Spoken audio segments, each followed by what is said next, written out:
నమస్తే. నేను మీ కుప్ప పద్మిని. ఇన్నాళ్ళు మీ సపోర్ట్‌ని నాకందిస్తూ, మీ ప్రేమని నాకందిస్తున్న ప్రతి ఒక్కరికి కృతజ్ఞతలు. ఇప్పుడు చూడబోతున్న ఈ వీడియో కూడా ఖచ్చితంగా మీకు ఉపయోగపడుతుంది. లైక్, షేర్ అండ్ సబ్స్క్రైబ్ చేసి మీ ఇష్టాన్ని, అలాగే మీ సపోర్ట్‌ని నాకందించండి. అలాగే ఈ వీడియో పట్ల మీ అభిప్రాయాన్ని కామెంట్ సెక్షన్‌లో కామెంట్ చేసి నాకు తెలియజేయండి. నమస్తే. నమస్తే. Welcome to our channel. నేను పద్మిని. ప్రస్తుతం మనతో పాటు ప్రముఖ ఆధ్యాత్మికవేత్త, వాస్తు జ్యోతిష పండితులు శేషగిరిరావు గారు మనతో పాటు ఉన్నారు. మాట్లాడదాం. నమస్కారం అండి. బాగున్నారా? బాగున్నాను. నక్షత్రాలు 27 నక్షత్రాలు.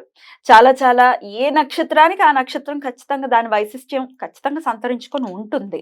దాని అధిదేవతలు కానీ, దానికి ఉన్నటువంటి గ్రహాధిపత్యం ఉన్నటువంటి గ్రహాలకున్న వైశిష్ట్యం కానీ, కొన్నిటికి పుష్యమి నక్షత్రం అంటే శని భగవానుడికి అత్యంత ప్రీతికరమైంది అని చెప్తూ ఉంటారు. ఇట్లా రకరకాలు. అయితే కొన్ని నక్షత్రాలు మాత్రం కొన్ని అపవాదుల్ని మూటగట్టుకున్నాయని ఖచ్చితంగా చెప్పుకోవచ్చు.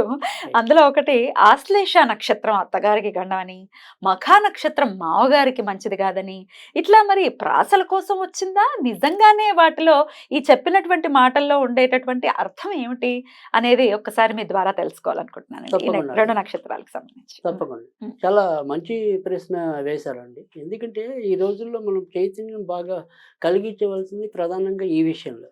ఎందుకంటే చాలా మంది అంటే మనకి ఏదైతే ఆశ్లేష ఉందో అది అత్తగారికి గండం అనేది ఒకటి, తర్వాత మకా నక్షత్రం అనేది మామగారికి గండం అనేది, జ్యేష్ఠ నక్షత్రం అనేది బావగారికి గండం అనేది, మూల నక్షత్రం ఉన్న వాళ్ళు మూల ఉన్న వాళ్ళని నమ్మకం లేపేస్తుందని, అంటే ఇవన్నీ దీంట్లో మీరు చెప్పినట్టు ఏంటంటే అధిక భాగం ప్రాస కోసం పాకులాడారనే అనిపిస్తుంది. ప్రాస కోసం ప్రయాస లేదా అలా ప్రాసతో పెడితే మనం గుర్తించుకుంటాము అని ఏదైనా ఒకటి అలాగా రిధం ఫాలో అయ్యారేమో మనకి తెలియదు. కానీ ఇక్కడ వాస్తవాలు మాట్లాడుకోవాల్సి వస్తే గనక ఇందులో ఎక్కడ శాస్త్రీయ ఆధారం అనేది కనబట్టలేదు. సో అది దీనివల్ల ఏంటంటే ఈ ఆశ్లేష మక మూల ఇలాంటి ఏదైనా జ్యేష్ఠ ఇవి అనవసరంగా భయభ్రాంతులకు లోనై మంచి సంబంధాలు పాటు చేసుకుంటున్నారేమో ఈ తల్లిదండ్రులు అనే బాధ కొద్దీ మనం నిజంగా దీని గురించి మీరు మంచి ప్రశ్న వేశారు. అది మనం చైతన్యం పాల్చవలసిన బాధ్యత కూడా ఈ జ్యోతిష్య పండితుల మీద ఉంది. ఖచ్చితంగానండి. మరి ఆన్ దట్ నోట్, మరి ఆశ్లేష నక్షత్ర జాతకులు ముఖ్యంగా అమ్మాయిలు ఎలా ఉంటారు, మఖా నక్షత్రం అమ్మాయిలు గాని అబ్బాయిలు గాని ఎలా ఉంటారు అన్ని ఒకసారి వివరంగా చెప్పండి సార్. రైట్. అయితే ఇక్కడ ఆశ్లేష నక్షత్రానికి వచ్చేప్పటికి ఏంటంటే అత్తగారికి భయం అనే ఆందోళన అనేది ఏది ఉన్నప్పటికీ కూడా పెళ్లిళ్ళు అయితే మాత్రం తొందరగానే పెళ్లిళ్ళు అవుతాయి ఆశ్లేష నక్షత్రానికి. కానీ పెళ్లి కాకపోతే ఇంకా కష్టం. ఇంచుమించు 28, 30, 32 కూడా వచ్చేయాలి. వస్తే గానీ అవ్వదు. ఒకవేళ సాధారణంగా జనరల్ గా ఏంటంటే 20-22 లోపే అయిపోతుంది. కరెక్ట్. సో 22 దాటింది అంటే ఇంకా అంత తొందరగా అవ్వదు వాళ్ళకి. 32 రావాలి, ఇంచుమించుగా 30 టచ్ అవ్వాలి. సో ఆ తర్వాత మాత్రం ఎక్కువ రావటం అనేది ఉంటుంది. తర్వాత ఇక్కడ ముఖ్యంగా గమనించాల్సింది ఏంటంటే ఇంచుమించుగా నేను కనీసం 1,00,000 జాతకాల దాకా చూసి ఉంటాను. అద్భుతం. సో ఈ 1,00,000 జాతకాల్లో ఎవరైతే మన దగ్గరికి ఆశ్లేష నక్షత్రం వాళ్ళు వచ్చి ఉన్నారో ఈ ఆశ్లేష వాళ్ళ అత్తగాళ్ళందరూ కూడా వాటికి భద్రంగానే చాలా బాగుంది. సో వాళ్ళు పెళ్ళై 10 సంవత్సరాలు అయిన వాళ్ళు ఉన్నారు, 20 సంవత్సరాలు అయిన వాళ్ళు, 30 సంవత్సరాలు అయిన వాళ్ళు కూడా ఉన్నారు. చక్క పూర్ణాయుద్ధాయంతో అత్తగారులు అయితే వెలిగిపోతున్నారు. సో కనుక అది ఉత్తి అనవసరపు భయమే తప్ప ఏమి భయపడాల్సిన అవసరం అయితే లేదు. ఓన్లీ ఒకే 2 సందర్భాల్లో అంటే ఆల్రెడీ అత్తగారు పోయే పరిస్థితుల్లో అంటే క్యాన్సర్ రోగితో ఉన్న ఒక ఆవిడ ఉంది. తర్వాత వచ్చేటప్పటికి ఏంటంటే ఇంకో ఆవిడ కొద్దిగా బ్రెయిన్ కి సంబంధించిన సమస్య ఉంది. వాళ్ళు ఇవాళ కాకపోతే రేపైనా పోతారు. ఎవరైనా పోవాల్సిందేగా. కానీ నేను అనేది అంటే పెళ్ళైన వెంటనే వాళ్ళు పోయారు అనేది వాళ్ళు ఆల్రెడీ ఆవిడ పోతుందన్న ఉద్దేశంతో పెళ్లికి తొందరపడ్డారు. నిజమే కదా. అంటే ఆవిడ కనీసం ఆవిడ ఉండగానే 2 అక్షంతలు వేస్తుంది, నా పెళ్లి తంతు చూస్తారు. అంతే తప్ప వేరే వాళ్ళు ఎవ్వరికి కూడా అటువంటి ప్రమాదం అయితే సంభవించలేదు. చక్కగా మరి నిరభ్యంతరంగా మీకు మంచి అమ్మాయి అనిపిస్తే గనక లేదా మంచి అబ్బాయి అనిపిస్తే గనక ఆశ్లేష వాళ్ళని పెళ్లి చేసుకునే తీరాలి. తర్వాత మఖా నక్షత్రం. ఈ మఖా నక్షత్రం ఒకటే కొద్దిగా మనకి వివాహం విషయంలో కొద్దిగా ఇబ్బంది కలిగిస్తుంది. ఎందువలన అంటే ఇక్కడ మామగారి దోషం అనే కాకుండా మరి శాస్త్రీయంగా మనం చూసినప్పుడు ఈ మఖ అనేది కేతువుకి సంబంధించిన నక్షత్రం అవటం ఉంటాం. తర్వాత ఈ సంబంధాలు వచ్చి కూడా చాలా దగ్గర కాలేకపోవటం అనేది కూడా ఉంటుంది.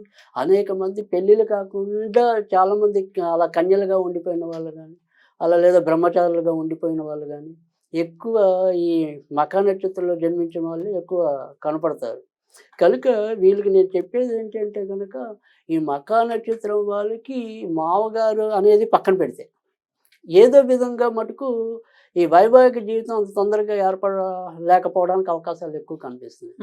కనుక మకా నక్షత్రం వాళ్ళు ఈ వివాహ సంబంధాలు కుదుర్చుకునే విషయంలో ఎంతో కొంత రాజీ పడటం మంచిది. లేకపోతే ఒక్కోసారి అలా పెళ్లి కాకుండా ఉండిపోవాల్సిన పరిస్థితులు కూడా ఏర్పడతాయి. సో అడ్జస్ట్మెంట్ టెంపర్మెంట్ అనేది ఉండాలి. అడ్జస్ట్మెంట్ ఉండాలి. మనం అన్ని కావాలనుకుంటే మాత్రం ఆ విషయంలో మాత్రం ఈ మకా నక్షత్రం వాళ్ళకి కొద్దిగా అదృష్టం అనేది రేర్. సో కనుక వీళ్ళు అక్కడ ఎంతో కొంత తల ఒగ్గక తప్పదు. కనుక ఆ మకా నక్షత్రం వాళ్ళు కూడా ఈ మామగారు అనే భయాందోళన అయితే అవసరం లేదు. అసలు జాతకులు ఎలా ఉంటారండి మకా నక్షత్ర జాతకులు? అంటే మకా నక్షత్రం వాళ్ళు అంటే మన ఆశ్లేష నక్షత్రం జాతకులు కానీ మకా నక్షత్రం జాతకులు కానీ ఇక్కడికి వచ్చేప్పుడు ఆశ్లేష నక్షత్రం వాళ్ళు ఏంటంటే వన్స్ ఏదైనా ఒక నిర్ణయం తీసుకున్నారంటే అది సాధించుకుంటారు. సో సపోజ్ ఆశ్లేష నక్షత్రంలో ప్రేమలో పడే వాళ్ళు కూడా ఎక్కువ మంది ఉంటారు. అవునా? సో అందుకని ప్రేమ పెళ్ళిళ్ళు అయ్యే అవకాశాలు కూడా చాలా ఎక్కువ ఉంటాయి. కనుక ఆశ్లేష వాళ్ళు ఒకసారి నిర్ణయం జోలికి వెళ్ళారు అంటే అది సాధించుకుంటారు. ఆ ప్రేమ తంతుకి దూరం ఉంటే ఓకే, ప్రేమలో పడ్డారు అంటే మాత్రం దాన్ని గెలిచే తీరుతారు. తర్వాత వృత్తి ఉద్యోగాల్లో కూడా డెవలప్మెంట్స్ ఎక్కువ ఉంటాయి. కానీ ముఖ్యంగా ఈ ఆరుద్ర అంటే ఆరుద్రకి పెళ్లికి సంబంధం లేదు, బట్ ఆరుద్ర ఆశ్లేష మటుకు ఈ సర్పదోష నక్షత్రాలు. సో అందుకని సర్పదోషం అనేది ఉంటుంది కాబట్టి ఈ ఆశ్లేష నక్షత్రాల వల్ల ఏంటంటే కొద్దిగా ఎదుగుతూ కూడా మళ్ళీ ఆ పట్టుని తప్పిపోవచ్చు. తర్వాత ఒకసారి సంతానం కూడా ఒకసారి ఆలస్యం అవ్వడానికి కూడా ఆస్కారం ఉంటుంది. ఇక మకా నక్షత్రంకి వచ్చేప్పటికి ఏంటంటే వీళ్ళకి కొద్దిగా విసురు ఎక్కువ, తొందరపాటు ఎక్కువ. తర్వాత వచ్చేప్పటికి ఏంటంటే ఎప్పటికప్పుడు ఎదుగుతున్నట్టే ఉంటారు, ఆగిపోతూ ఉంటారు. బట్ అదృష్టం మటుకు వీరు వెంట ఉంటుంది, అంటే ఐ మీన్ సంపాదించే విషయంలో. సో మకా నక్షత్రం వాళ్ళకి కాస్మిక్ ఎనర్జీ అనేది ఎక్కువ ఉంటుంది. తర్వాత మళ్ళీ నక్షత్రాల్లో పుష్యమి నక్షత్రానికి చాలా కాస్మిక్ ఎనర్జీ అనేది చాలా ఎక్కువ ఉంటుంది. సో ఈ అశ్విని నక్షత్రానికి మళ్ళీ మన కాస్మిక్ ఎనర్జీ అనేది చాలా ఎక్కువ ఉంటుంది. సో ఈ కాస్మిక్ ఎనర్జీ ఎక్కువ ఎవరికైతే ఉంటుందో వాళ్ళకి ఖచ్చితంగా జీవితంలో ఎప్పుడు ఎలాంటి ఉపద్రవాలు ఎదురైనా కానీ చివరి నిమిషంలో బయటపడడానికి ఉంటుంది. బ్యూటిఫుల్. ఓకే, ఇక జ్యేష్ఠ నక్షత్రం బావగారికి జ్యేష్ఠ నక్షత్రం అంటే ఇప్పుడు సపోజ్ ఇద్దరు కొడుకులు ఉన్న వాళ్ళు కూడా చాలా మంది ఇవాళ చూస్తాం. అంటే ఇవాళ రోజున మన పరిస్థితి కనుక గమనిస్తే ఉంటే ఇద్దరు అమ్మాయిలు ఉంటున్నారు, లేదంటే ఇద్దరు అబ్బాయిలు ఉంటున్నారు. సో ప్లస్ మైనస్ అనేది పాత రోజుల్లో లాగా ఎక్కువ కనబట్టాల, అక్కడక్కడ కనిపిస్తుంది. కానీ సో ఇక్కడ ఏదైతే మరి తమ్ముడు భార్య ఉందనుకోండి, అమ్మాయి పెళ్లి చేసుకొస్తే పయ్యాన్ని పోతా అని గండం. సో అది చాలా అర్థం పర్థం లేని ఆందోళన. ఇది జ్యేష్ఠ నక్షత్రం అంటే కొద్దిగా నక్షత్రం మంచిది కదా. అంటే ఏ విధంగా మంచిది కాదు అంటే కనుక ఇక్కడ జ్యేష్ఠ నక్షత్రం అనేది ఏంటంటే బుధుడికి సంబంధించిన నక్షత్రం. చంద్రుడు ఆల్రెడీ ఇక్కడే నీచంలో ఉంటాడు, వృశ్చిక రాశిలో. అయితే ఇక్కడ చంద్రుడికి బుధుడికి పడదు. సో మరి బుధుడి నక్షత్రంలో చంద్రుడు ఉన్నప్పుడు వీళ్ళకి ఒక్కోసారి విపరీత ధోరణులు ఉంటాయి. సో ఆ విపరీత ధోరణుల వల్ల ఒక్కోసారి వివాహ జీవితానికి అది ఇబ్బంది పడవచ్చు.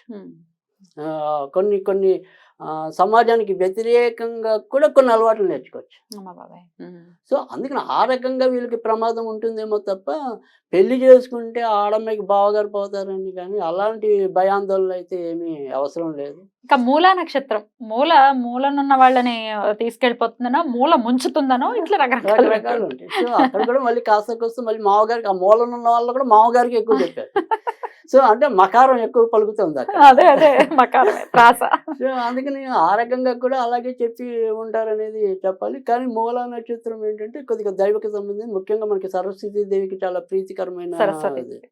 సో అందుకని మూలా నక్షత్రం వాళ్ళకి కూడా ఆ అదృష్టం అనేది ఎక్కువ బాగుంటాయి. లేదంటే అనవసరంగా లేనిపోని మనం మంచి సంబంధాలు వదులుకొని ఇబ్బంది అయితే ఎదురవుతుంది. ఎగ్జాక్ట్లీ. అపోహల నుంచి బయటపడాలన్న ఉద్దేశంతోనే మిమ్మల్ని ప్రశ్న అడగడం జరిగింది. చాలా చక్కగా మాకు వివరించారండి. కృతజ్ఞతలు. మంచి ప్రశ్న అడిగారు, సమాజానికి ఉపయోగపడేది అడిగారు. కృతజ్ఞతలండి. నమస్తే.